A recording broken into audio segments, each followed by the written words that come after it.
Buenas tardes, Ser, ¿cómo estás? Buenas tardes, muy bien. ¿Y tú cómo estás? Bien, también. Si se podría presentar brevemente. Sí, claro. Bueno, mi nombre es Cristian Vergara, soy el Head of Senior del Colegio Macay. El área senior es de sexto básico hasta cuarto medio y bueno, dentro de mi responsabilidad está atender todo el ciclo con los procesos de aprendizaje y los resultados y logros académicos. Soy profesor de inglés de formación universitaria y en el colegio me he ido formando como profesor de TOC. Ya llevamos desde la pandemia ya 5 años haciendo la asignatura, así que me ha tocado presentar alumnos a examinación, prepararlos en segundo y tercero medio. Y bueno, sigo haciendo esas clases. Me encanta hacer clases, me encanta estar dentro de la sala de clases. No hago muchas horas, obviamente, porque tengo muchas responsabilidades y hay que dedicar tiempo también a eso. Equilibrar un poco. Así es. Bueno, para comenzar nomás, Ujú. ¿qué errores cometen con frecuencia los alumnos en el ensayo o en la exposición de TOC? A ver, los principales errores, a ver, siempre se cometen errores, quiero partir por eso, ¿ya? Los errores siempre hay que tomarlos como oportunidades para mejorar, ¿ya? Por eso el feedback se hace relevante y siempre hay que entregar retroalimentación. Yo diría que lo primero es la falta de conciencia de que el ejercicio de escritura siempre es hacia otro. Cuando uno escribe, siempre le escribe a otro.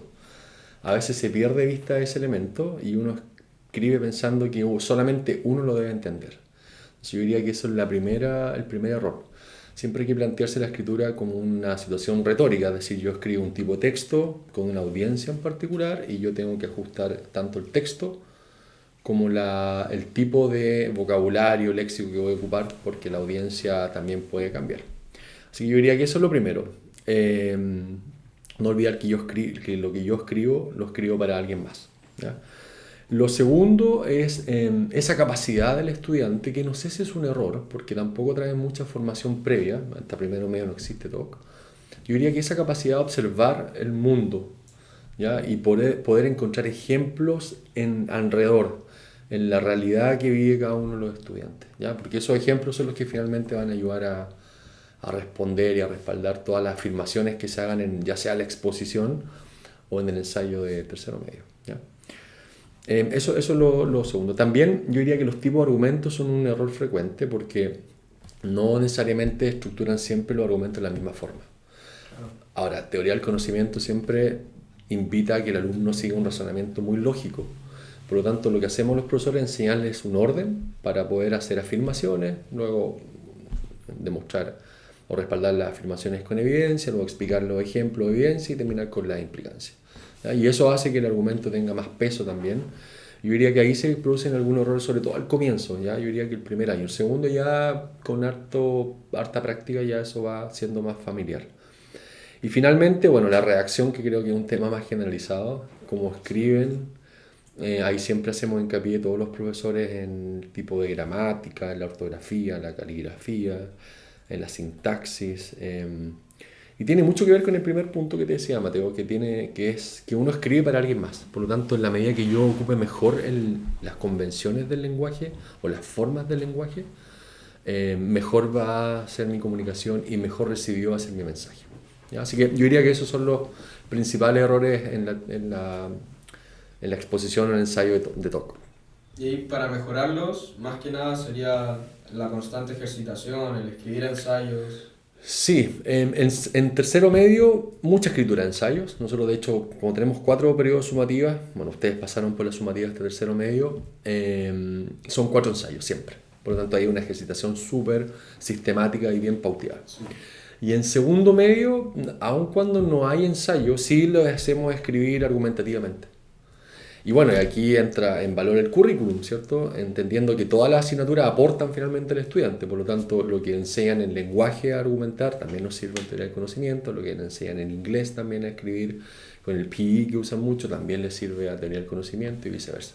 Por lo tanto, aquí hay una colaboración recíproca Se dentro del integra currículum todo. y se integra todo. Y eso también es algo que tenemos que conseguir en los estudiantes, que logren salir vean la asignatura como un puente para poder conectar los selectivos y todas las asignaturas. So, un poco llegando a otra pregunta, ¿cómo se puede conectar TOC con otras asignaturas de forma genuina, sin forzar tanto la Sí, conexión? a ver, bueno, la naturaleza de la asignatura es esa, es que TOC sea efectivamente el centro que ayuda a vincular al estudiante las asignaturas del IB, del currículum. Nosotros tenemos un currículum propio, ¿verdad? Que es una asignatura. Otros colegios pueden tener electivos diferentes, pero al final siempre es lo mismo, siempre tiene que ayudar al alumno a conectar. Así que yo diría que la conexión viene de la naturaleza de la asignatura, es decir, si tú o nosotros los profesores somos capaces de transmitir al estudiante que aquí es, en esta clase es cuando tienen que conectar, creo que ahí está lo fundamental, ¿ya? Ahora, eso es lo teórico, en lo práctico, ¿cómo conectan?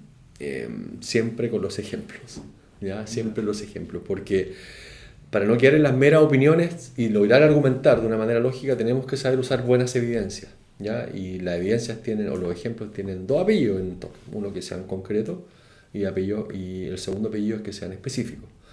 Pueden dar buenos ejemplos, pero esos ejemplos no van a ser buenos si no son concretos y específicos. ¿Y esos ejemplos de dónde salen? Y los toman prestados los estudiantes de las asignaturas que tienen. De hecho, me acuerdo, hemos hecho ejercicios y estratégicamente con los profesores hemos planificado, por ejemplo, que algunas tareas los alumnos se agrupen por electivos, para que usen bien el conocimiento donde más les gusta estar, porque los electivos, bueno, son opciones que han tomado los estudiantes y probablemente por ahí estén sus preferencias vocacionales y sus intereses más grandes. Claro. Así que yo diría que está en entender que la asignatura por naturaleza es conectar, y lo segundo es concretamente en los ejemplos que ellos escojan, ¿ya? Y hay una habilidad, porque hoy día tú tienes mucha cantidad de información, por lo tanto buscar ejemplos concretos y pensar en cuáles son los más apropiados para lo que tú quieres hacer es una habilidad que hay que desarrollar. Y eso es entrenamiento, clase. Claro. ¿Cuál cree usted que es de los mayores mitos o ideas preconcebidas que tienen los alumnos acerca de TOC? Un poco... Sí, el contenido, la dificultad, es una buena pregunta. Primero, es una asignatura que todos piensan que es filosofía, ya siempre la confunden con filosofía. Y la verdad que incluso es irónico porque la misma guía de IB nos dice a los profesores, teoría del conocimiento no es filosofía, eso es lo primero. Claro. ¿Ya? Y nosotros tenemos que transmitirlo a ustedes. Y lo segundo es que obviamente es una asignatura bien abstracta al comienzo. Entonces como que el alumno no logra entenderla bien, creo yo, o la confunde con algo más de pensamiento o de libre pensamiento y de reflexión solamente. Pero cuando empieza a entender que hay una estructura y tiene un propósito y hay un sentido, que es conectar con el currículum, creo que le da mayor peso y mayor comprensión de la asignatura. Yo creo que ese es el gran mito de teoría del conocimiento. Pero bueno, hay mucho de nosotros, tenemos que mostrarle al estudiante que es útil y tiene un sentido. Más allá que es un requisito para aprobar el diploma. Claro. ¿Ya? Yo creo que eso siempre ayuda a uno como profesor, que el alumno que va a ser candidato a diploma, que es candidato a diploma, diga, esta asignatura la tengo que aprobar finalmente, en lo más práctico. Pero yo también lo trato de enfatizar como que es una asignatura que te va a enseñar a escribir un ensayo, que un ensayo hoy día se escribe en muchos contextos académicos, incluso en la universidad. O si yo quiero postular al extranjero, muchas universidades en el extranjero te van a pedir escribir un ensayo. Por lo tanto, sí va más allá de la asignatura y es un aprendizaje que te puede servir para más adelante. Claro. Pero el mito primero es que es filosofía y que es muy, muy complejo y abstracto. ¿Ya? Y yo creo que ese mito se derriba terminando el primer año, pasando ya a tercero. Un poco. Sí, ya pasando a tercero medio, ahí ya se entiende mejor. Sí. Así, ¿qué parte del curso de TOC suele ser la más desafiante para los alumnos? ¿Cuando tienen que ocupar más ejemplos o sigue siendo más abstracto? Bueno, el comienzo, porque partimos por el actor del conocimiento y yo diría que en segundo medio hay otras asignaturas que parten con las mismas discusiones. Entonces el alumno entiende a pensar que se duplica en alguna asignatura o claro, se está repitiendo contenido de otra asignatura. Entonces uno tiene que marcar bien la diferencia de qué es TOC. Yo diría que el comienzo siempre se hace difícil. También yo diría que, bueno, relacionar con otras asignaturas también, porque tienden a trabajar la asignatura en la especialidad y no mucho en lo interdisciplinario. Entonces cuesta que el alumno salga de una asignatura para conectarse con otra, porque lo han venido haciendo de mucho tiempo así. Entonces yo diría que eso también suele ser bien desafiante. Y el consejo que siempre doy al alumno que comienza TOC es aprenderse bien el marco de referencia de TOC, el que entregamos al comienzo. Ese es un material impreso y que se sube al aula. Y bueno, sobre ese marco hacer todas las preguntas que requieran y que necesitan aclarar los estudiantes. Yo creo que ahí el profesor de TOC es fundamental tener esa cercanía con el profesor para poder resolver las dudas. Ya un profesor que esté dispuesto siempre a responder preguntas, porque la asignatura invita a hacer muchas preguntas. Claro, ser muy reflexivo. Absolutamente, y eso requiere preguntas, y eso requiere un profesor capaz de atender esas preguntas y estar acostumbrado a que el alumno haga muchas preguntas. ¿Ya? Así que ese es un círculo, digamos, virtuoso y que se da en la asignatura, y hay que entenderlo así. A lo largo del curso, ¿qué actitud cree usted que marca la diferencia en el rendimiento? Una actitud yo diría que es el tipo de razonamiento. La asignatura en términos actitudinales invita al alumno a desarrollar un razonamiento lógico. ¿Ya? Eso quiere decir que para convencer, para persuadir, para argumentar, debe seguir un orden preestablecido. A modo concreto, partir por una premisa si es verdadera, terminar con una conclusión que sea verdadera, o sea, una consistencia en su relato. ¿Ya? Y ahí es donde a veces se tiene que ir corrigiendo, pero yo creo que las capacidades de los estudiantes están siempre para poder entenderlo a mitad del primer año y ya al segundo mucho más con la cantidad de entrenamiento que hay por el ensayo. Ser muy lógico, ser muy concreto y ser muy argumentativo. Yo creo que esas son las actitudes. Y eso obviamente te lleva a ser un pensador crítico. Porque cuando tú enseñas a un estudiante a argumentar, es porque de alguna manera va a defender ciertas opiniones, ciertas ideas, va a evaluar ciertas posturas, ¿cierto? O ciertas ideas también, pero siempre con el fin de que pueda tomar buenas decisiones en el futuro. O sea, al final el pensamiento crítico es eso. ¿Ya? Uno enseña a argumentar al estudiante o a pensar en distintas perspectivas, pero para que tome la mejor decisión posible. Ya no se quede tanto en una sola versión, sino que abra un poco esa mentalidad. Bueno, son los atributos del bachillerato también. Sí. ¿Ya? Ser indagador, ser curioso, ser equilibrado, ser de mentalidad abierta. O sea, al final en la asignatura están muy presentes los atributos del perfil. Y uno como profesor tiene que estarlo siempre recordando o incluyendo en su planificación en sus clases. Yo creo que esa es la actitud, tener una actitud crítica, ¿ya? Pero con un razonamiento bien lógico. ¿Ya? Aun cuando a veces se usan elementos más persuasivos desde la emoción, ¿cierto? Claro. Que también son válidos. ¿No? Siempre le enseñamos a los estudiantes que a veces en términos de argumentativo, de debate, siempre tienen que ser bien acompañados por algo mucho más, lo que se llama la argumentación razonada, ¿ya? Y no quedarse solamente en lo emocional. Porque le va a dar más peso, el peso de la prueba, como se llama en términos legales. Esto no es una asignatura de esa índole, pero sí la prueba es importante y la evidencia. Ya para, como decía anteriormente, para respaldar las afirmaciones de conocimiento que haga el estudiante. Y por la vida, o sea, uno prende el televisor y escucha gente opinando. Va en el auto, en la radio, gente opinando. En TikTok, gente opina. En todos lados opina, pero bueno, el pensador crítico se detiene y dice, esto que me están diciendo es tan así, a ver, voy a contactar con otra fuente, perfecto, ya. Sí. Y con otra más, ¿verdad? Me voy construyendo y después, si yo quiero tomar alguna decisión, tengo en consideración todas esas perspectivas y estoy más informado. ¿Ya? Así que yo diría que esa es la actitud, finalmente. Desarrollar un pensamiento lógico y argumentativo y bien concreto. Sí. Para un alumno que quiere mejorar y destacar en la asignatura, pero no sabe bien por dónde, si partir con la capacidad de reacción, de reflexión, cosas así, ¿por dónde le recomendaría a usted comenzar? Es una buena pregunta. A ver, yo diría que para que le vaya bien y desde un comienzo, hay que aprender, no sé si aprender, porque quizás ya lo han aprendido, pero hay que comenzar a hacerse muchas preguntas. Hay que hacerse preguntas y hacer preguntas. ¿Ya? Hacer preguntas, digo, en clase, a otras personas y hacerse muchas preguntas.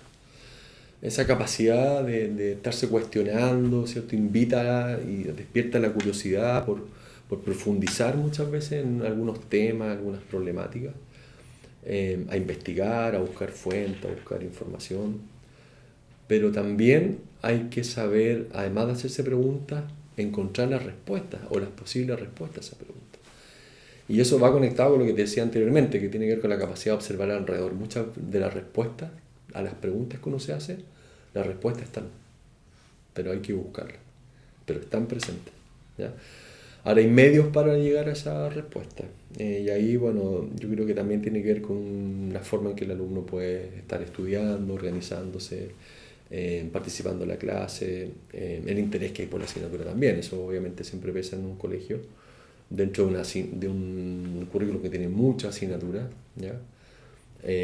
También la capacidad del profesor de ser cercano y también atender las preguntas en clase y no seguir avanzando sin dar espacio para hacer preguntas en una clase como toca. O sea, es esencial hacer preguntas. Así que yo diría que lo que yo aconsejaría es comenzar a hacerse preguntas sobre los conocimientos, sobre lo que uno ha aprendido, lo que uno aprende, cómo aprende.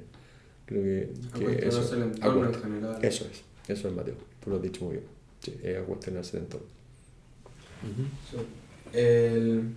No sé si le gustaría agregar algo, quizás invitar a los alumnos. A ver, sí, claro que sí. Pues bueno, teoría del conocimiento es una asignatura como todas las asignaturas del currículum obligatorias de segundo medio.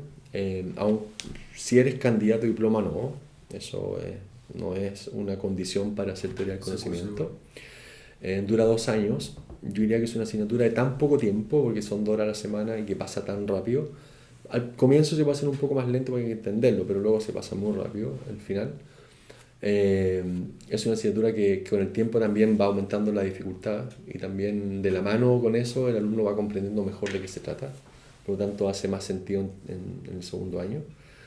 Y bueno, yo creo que es una asignatura que les va a servir para lo que hablábamos delante, para desarrollar una serie de habilidades que le van a permitir en la universidad, en el trabajo, en el contexto en el que se desenvuelvan, en Chile, en el extranjero, en español, en inglés, en italiano, en el idioma que sea. Es muy transversal. Le enseña una forma de pensar. Y eso es muy valioso hoy día, cuando en realidad hoy día es como que todo es igual de importante, todo es una verdad. Entonces yo creo que centrarse en volver a entender qué es el verdadero conocimiento, creo que ahí está la clave de la asignatura, ¿ya? Y yo creo que eso es algo que tenemos que seguir transmitiendo como profesores. Y como colegio, porque todos los colegios IB tenemos la asignatura per se. Así que es parte de lo que debemos estar todos enseñando. Eso. Muchísimas gracias, Ser, por su tiempo, su disposición. No, gracias a ti, Mateo. La verdad es con las preguntas muy interesantes y bueno, el tiempo también para grabar esta entrevista. Muchas gracias. Bien.